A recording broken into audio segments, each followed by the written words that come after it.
Нас забрали на войну, первая часть. Наша задача захватить территорию как можно скорее. А именно захватить страну свинюшек.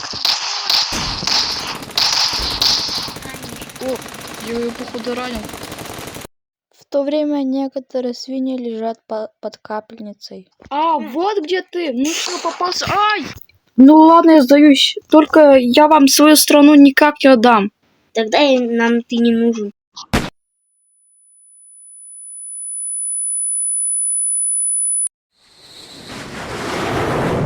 Надо их атаковать. О, их мало. Может быть, нам удастся их победить? Нашего командира убили, и как нам сейчас их победить? Но однако команда чикенов начинает проигрывать. Ну и на этом фильм подходит к концу. Ставь лайк, если хочешь продолжение.